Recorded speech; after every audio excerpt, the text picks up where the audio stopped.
वक्फ board की जमीन थी। वक्फ बोर्ड समझे कि मुजरिमाना अमल किया है, वक्फ रही है, अल्लाह भी माफ नहीं करे। 8 जुलाई को डेडलाइन दी जा रही। सेक्रेटेरिएट मसाजिद के सिलसिले में बहरहाल बात करने के लिए हाजिर हुआ हूँ। और दिन का समझिए कि लॉकडाउन ख़त्म हो गया है, रात का कर्फ्यू चल रहा है। और बुनियादी बात यह है कि 7 जुलाई 2020 को सेक्रेटेरिएट की 2 मसाजिद, मस्जिद हाशमी और मस्जिद मोतमदी, जो समझिए कि वक्फ बोर्ड की मिल्कियत यानी वक्फ बोर्ड की निगरानी में थी, क्योंकि गज़ट नोटिफिकेशन उन मसाजिद का ज़मीन का है और हुकूमत तेलंगाना की वो ज़मीन नहीं होती है, वो दोनों मसाजिद को शहीद कर दिया गया। शहीद करने के बाद ट्विटर पे सीएम का रिग्रेट वाला एक समझिए कि ट्वीट आया। उसके ट्वीट में एमपी साहब ने बड़े जोश व खरोश के साथ उस रिग्रेट के ट्वीट को वेलकम किया। और फिर उसके बाद मसाजिद का मसला सर्द खाने में चले गया। 7 को मसाजिद शहीद हुई। 12 को हमने जॉइंट एक्शन कमेटी बनाई और उस पर एहतजाज शुरू हुआ। एहतजाज की तवील समझिए कि तारीख है। ब्लैक फ्लैग डे मनाया गया, मसाजिद में खुसूसी दुआएं की गई। उसके बाद भी हुकूमत समझिए कि मतालबे को तस्लीम नहीं कर रही थी, तो हमने 1 मिलियन सिग्नेचर कैंपेन चलाई, जो बड़ा तवील चली। करीब 1.5 महीना 1 मिलियन सिग्नेचर कैंपेन पूरी रियासत तेलंगाना में चली। उसके बाद समझिए कि सियासी जमात को शऊर आया। चीफ मिनिस्टर के पास सियासी जमात और सियासी उलमा मुलाकात के लिए गए और चीफ मिनिस्टर से कुरान की अजमत के ताल्लुक से, मसाजिद के जानिमाज के ताल्लुक से, मसाजिद की शहादत के ताल्लुक से कोई बात नहीं की। चीफ मिनिस्टर ने कहा कि भाई ये दोनों मसाजिद मिलाकर 800 स्क्वायर यार्ड होती हैं, हम इसको 1500 दे देंगे। खुशी खुशी वफद वापिस आ गया। शाम में सीएमओ की तरफ से बहरहाल 2 ट्वीट आए, मैं उस सारे ट्वीट्स पर नहीं जाना चाहता। 1500 को समझिए तस्लीम किया गया। फिर असेंबली के फ्लोर पर भी सीएम ने कहा कि हम 1500 स्क्वायर यार्ड जमीन दे रहे हैं और मसाजिद जल्द से जल्द तामीर हो जाएंगी। अब उसमें फिर लापरवाही बरती गई। मिलियन सिग्नेचर कैंपेन के बाद ये मरहला आया। अब उसके बाद फिर पेंडिंग हो गया, तो हमने 24 जनवरी 2021 को सेक्रेटेरिएट की मसाजिद पर नमाज पढ़ने का ऐलान किया और पूरे सेक्रेटेरिएट को पुलिस छावनी में समझिए कि 3 किलोमीटर तक पुलिस छावनी में तब्दील कर दिया गया था।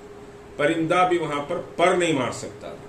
यह सिर्फ महज अल्लाह का फजल और उसका करम था कि समझिए कि एक जत्थे को लीड करते हुए मैं सेक्रेटेरिएट के करीब पहुंचा और वहां एहतजाजन सड़क पर नमाज अदा की गई। इस नमाज की अदायगी के फौरी समझिए कि दूसरे दिन यानी 26 जनवरी को, 25 को छोड़कर 26 जनवरी को चीफ मिनिस्टर सेक्रेटेरिएट की तामीरात का मुआयना करने पहुंचे और फिर उन्होंने समझिए कि वहां पर एक 3 रुकनी मिनिस्टर्स की कमेटी बनाई और 27 को 3 रुकनी मिनिस्टर्स की कमेटी बैठी और उसमें लाजमी है एमएलए मजलिस के एमएलएस भी थे और समझिए कि मजलिस के सियासी उलमा भी थे, समझिए ब्रांडेड उलमा थे। और वहां मिनिस्टर्स की कमेटी में शकील आमिर साहब ने समझिए कि बड़ा एहतजाज किया कि मुश्ताक मलिक साहब को इस मीटिंग में बुलाना चाहिए। बहरहाल बड़े समझिए तगदो के बाद मुझे इत्तला मिली कि आपको मीटिंग में आना है।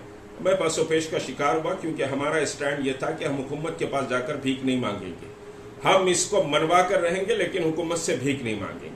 बहरहाल मैं मीटिंग में गया। हमारे अहबाब ने मशवरा दिया कि मीटिंग में जाना चाहिए, क्योंकि हुकूमत ने ऐलान कर दिया है, तो मामला समझिए कि है, कैसी बनेगी मस्जिद, कैसे होगा, कहाँ बन रही है, क्या है, ये सारी चीज़ें थी।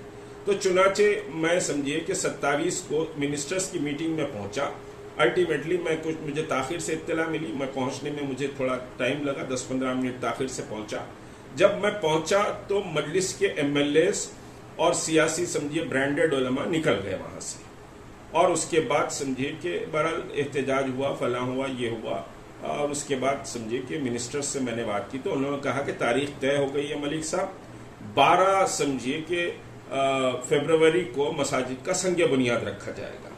बहरहाल दूसरी बातें नहीं हो सकी क्योंकि माहौल बहुत समझिए कि तनाव का माहौल पैदा हो गया था और ये समझिए कि तो निकल चुके थे, तनाव का माहौल था। मैं भी बहुत गुस्से में था, मिनिस्टर्स पे काफ़ी बरहमी का इजहार मैंने समझिए कि किया उसके बाद 12 तारीख तय हो गई है, सबने समझाया। श्रीनिवास यादव भी मिनिस्टर थे, माइनॉरिटी मिनिस्टर कुपला ईश्वर भी थे, और हमारे वजीर दाखिला जनाब महमूद अली साहब भी थे, और फिर समझिए फरीद साहब, ये वो दूसरे लोग भी थे, और शकील आमिर साहब भी थे।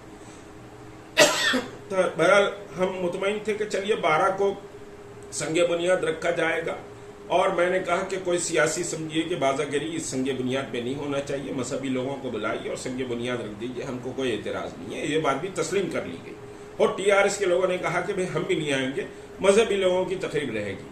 बहरहाल ये बात हो गई। फिर उसके बाद 12 फरवरी भी टल गई, 12 फरवरी को भी वादा वफा नहीं हो सका। फिर उसके बाद असेंबली सेशन आया, असेंबली के फ्लोर पर चीफ मिनिस्टर ने फिर वादा किया, 3 वादे मसाजिद के संगे बुनियाद पर हो चुके।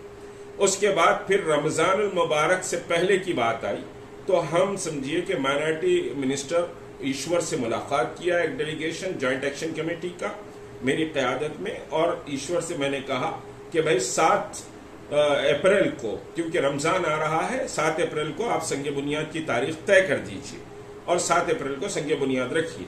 उस वक्त समझिए कि ईश्वर साहब ने होम मिनिस्टर और फिर समझिए कि R&B मिनिस्टर से बात करने के लिए कहा। R&B मिनिस्टर को मैंने कहा आप ही मिलाइए, अभी बात हो जाएगी। तो R&B मिनिस्टर अवेलेबल नहीं था, कहीं दौरे पर गया हुआ था। बहरहाल होम मिनिस्टर भी अनफॉर्चुनेटली अपने समझिए कि क्वार्टर पे नहीं थी, हमारी मुलाकात नहीं हो सकी, लेकिन हमने 7 तारीख का वादा किया था। लेकिन अब रमजान भी गुजर चुका है, शव्वाल भी जा चुका है, यानी अप्रैल भी चले गया, जनवरी भी चलेगा, फरवरी चले गया। अब समझिए कि 8 जुलाई 2020 को मस्जिदें शहीद हुई, आज समझिए कि जून 11 है, करीब 1 साल होने आ रहा है। अगर 10 दिन गुजर जाते हैं, 20 दिन गुजर जाते हैं, तो 1 साल मसाजिद की शहादत पर होता है। ये जमीन हुकूमत की भी जमीन नहीं थी, वक्फ बोर्ड की जमीन थी। वक्फ बोर्ड समझिए कि मुजरिमाना अमल किया है वक्फ बोर्ड चेयरमैन इस मसले पर, और अल्लाह रब्बुल इज्जत वक्फ बोर्ड चेयरमैन को समझिए कि इस मसले पर माफ नहीं करेगा, और उम्मत तो माफ नहीं कर रही है, अल्लाह भी माफ नहीं करेगा, क्योंकि अपने ओहदों के लिए, अपनी कुर्सी के लिए, अपने पावर के लिए इन्होंने हुकूमत से तक सवाल नहीं किया कि ये समझिए कि रजिस्टर्ड वक्फ गजट नोटिफिकेशन था इन प्रॉपर्टीज का, हुकूमत अपने कब्जे में 1 साल के करीब अरसा हो गया ये जमीनों को रखी हुई। अब आप कह रहे हैं कि साहब हम रख देंगे, हम रख देंगे, हम रख देंगे, कब? कयामत को रखेंगे। एक बात बहुत वाज़े कह रहा हूं, आज 10 जून है, आज 11 जून है, जुलाई तक का टाइम दे रहा हूं। 8 जुलाई से पहले संगे बुनियाद हुकूमत रख दे। मेरी बात गौर से सुन लें कि आज 11 जून है, और समझिए 8 जुलाई तक हुकूमत ये संगे बुनियाद रख दे और नमाज की वहां पर इजाजत दे दे। अगर ये नहीं होगा तो फिर बहुत बड़ा तूफान रियासत में समझिए कि साहब हम खड़ा करेंगे मसाजिद के ताल्लुक से, और पूरी हिकमत अमली के साथ समझिए कि पूरी रियासत को कॉल दी जाएगी मसाजिद के मसले में।